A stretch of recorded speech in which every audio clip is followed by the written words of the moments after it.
Selamat datang ke Bantuan MY, saluran anda untuk info terkini bantuan rakyat Malaysia. Belanjawan 2027 semakin menjadi perhatian apabila timbul persoalan sama ada kerajaan bakal menyediakan manfaat yang lebih besar kepada rakyat, khususnya golongan yang berdepan tekanan kos sara hidup.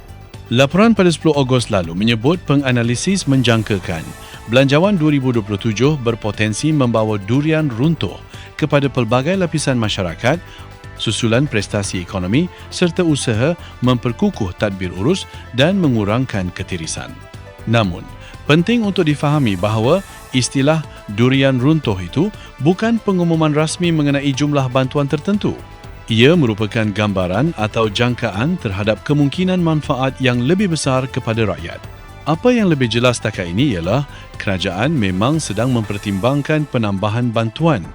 Perdana Menteri Datuk Seri Anwar Ibrahim sebelum ini memberi bayangan bahawa kadar sumbangan asas rahmah atau SARA akan dinaikkan dalam masa terdekat.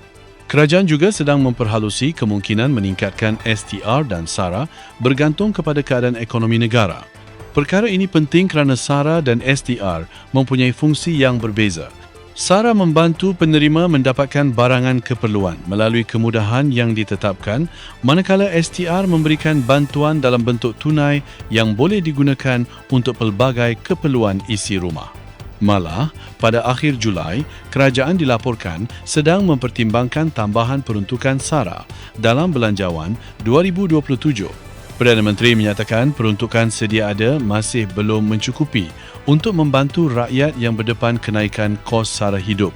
Bagi belanjawan 2027 pula, pembentangan rasmi dijadualkan pada 9 Oktober 2026 di Dewan Rakyat. Jadi, persoalannya sekarang bukan lagi sama ada isu bantuan rakyat akan mendapat perhatian, tetapi apakah bentuk bantuan yang bakal diumumkan, berapa kadar tambahan yang akan diberikan dan siapa yang bakal menerima manfaat tersebut. Buat masa ini, jangan anggap durian runtuh sebagai pengesahan bahawa semua penerima STR atau SARA akan menerima jumlah tertentu. Tiada angka rasmi mengenai tambahan tersebut diumumkan setakat ini. Apa yang sudah dinyatakan kerajaan ialah usaha meningkatkan bantuan sedang dipertimbangkan, termasuk kenaikan SARA dengan mengambil kira kemampuan kewangan dan keadaan ekonomi negara. Kita tunggu pengumuman rasmi belanjawan 2027 pada Oktober nanti. Kalau benar ada durian runtuh, biarlah buahnya sampai kepada rakyat yang benar-benar memerlukan, bukan sekadar jatuh atas kertas. Terima kasih kerana menonton. Jangan lupa subscribe dan jumpa lagi di video seterusnya.